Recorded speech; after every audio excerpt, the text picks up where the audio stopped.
அடுத்த 1000 ஆண்டுகளுக்கான அடித்தளத்தை இந்தியா தயார் செய்து வருகிறது என்று பிரதமர் மோடி தெரிவித்துள்ளார்.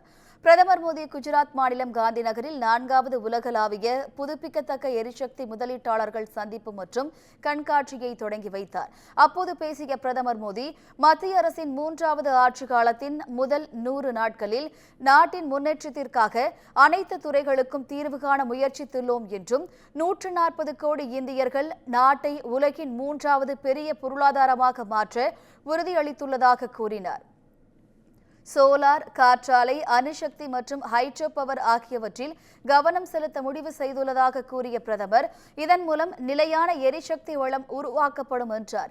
2030ஆம் ஆண்டுக்குள் 500 ஜிகாவாட் உற்பத்தி என்ற இலக்கை அடைவதற்கான முயற்சிகள் மேற்கொள்ளப்பட்டு வருவதாகவும், இந்தியா 2047இல் பொருளாதாரத்தில் வளர்ந்த நாடாக மாறும் என பிரதமர் மோடி நம்பிக்கை தெரிவித்தார்.